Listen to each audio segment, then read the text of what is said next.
Hello, I am Min-Sung Choi, an undergraduate student at Gangnam University. I will present efficient 3D generative modeling using residual blocks and sparse convolution.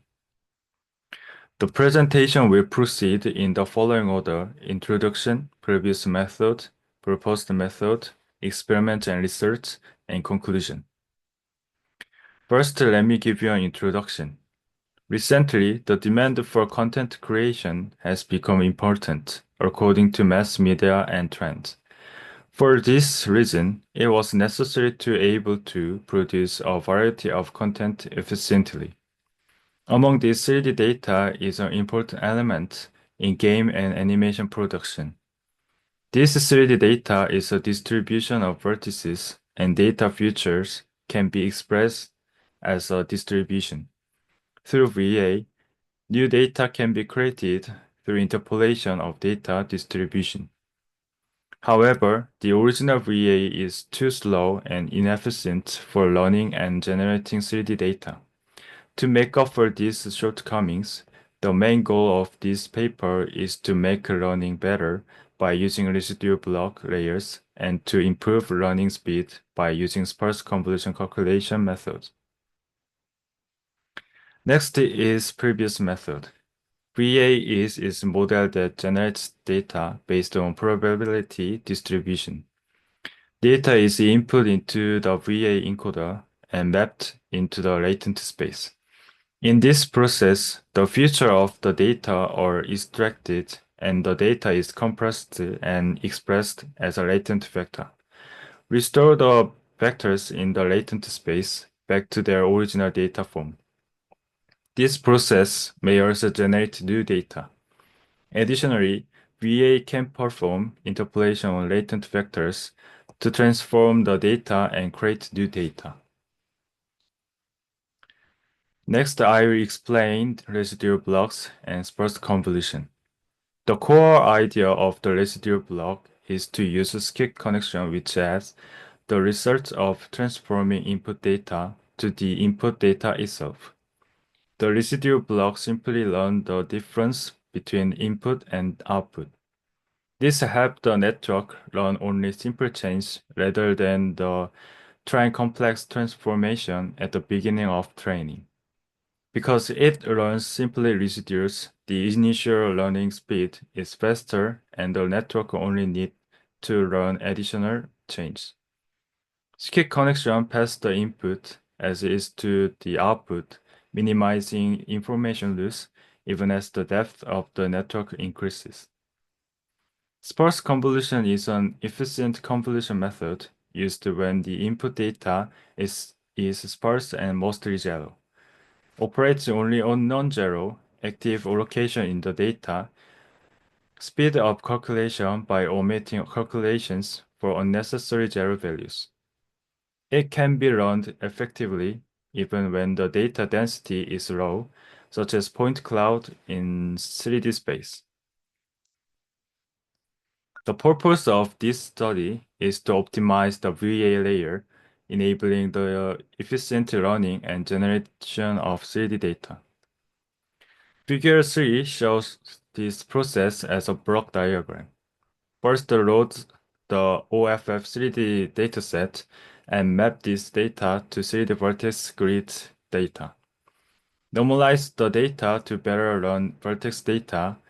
In the residual blocks process, the input data is forwarded to both the input and output parts of the layer. 3D data entered as input to the layer is subjected to 3D convolution and only activated positions other than 0 are calculated through sparse convolution. The calculated results are combined with the initial forwarded input data and passed it to the next step.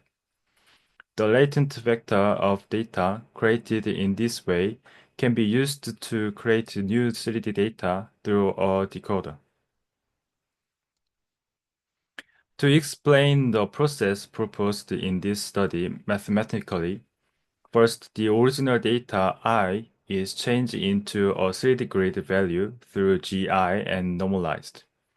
This GI is multiplied by M a sparse convolution mask, and W, which maps to the latent space to create the latent vector.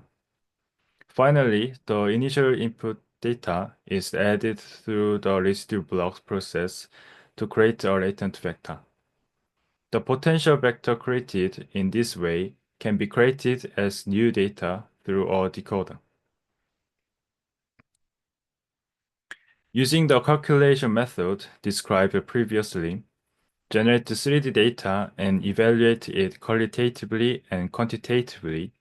The evaluation will be done by comparing the original VA using only residual blocks, and using residual blocks and sparse convolution. To compare the running speed, we will measure how long each epoch takes with the same running amount of 1,200 epochs. We will use chamfer distance to quantitatively evaluate how similar it is to the original 3D data. Overall, we will evaluate the running speed and how similar the results are to the original. A in figure 4 is 3D data generated using only residual blocks, and B is 3D data generated only using residual blocks and sparse convolution. Qualitatively, in A, the distribution of vertices is distributed, that is, looks like a chair to some extent, but we can see that density of each part is far apart. In B, compared to A, you can see that the vertices of the chair are well distributed and the density of vertices is large. So the shape is maintained better.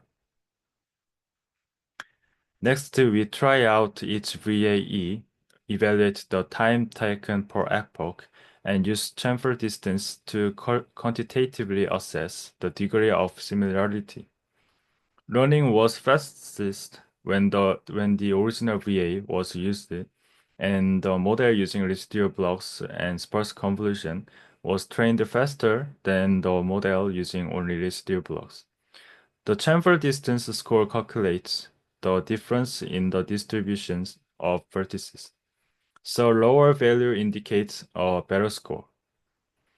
The model using only residual blocks received the best score, followed by the model includes sparse convolution. This means that the model using only residual blocks received a better score by evaluating only the distribution independently of the vertex density.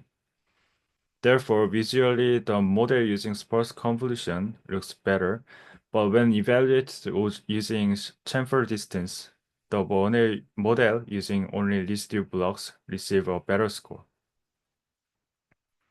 As a result, residual blocks and sparse convolution are efficient for learning and generating 3D data. By relieving unnecessary calculations, it speeds up learning and enables efficient learning. In qualitatively and quantitatively evaluation, the model that used both residual blocks and sparse convolution had the fastest running speed and produced the best 3D shape. However, in terms of vertex distribution, research of the chamfer distance evaluation, the model using only residual blocks received a better score.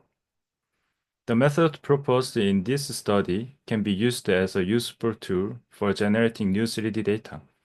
Furthermore, if more diverse design data can be classified and learned, it will be possible to generate a wider range of 3D data. Future research directions should utilize various 3D data to increase model performance and increases the depth of the model network to further improve learning efficiency. Through these additional studies and improvement, the methods proposed in this study is expected to have a very high possibility of being practically used in the game and animation production process. Thank you for listening.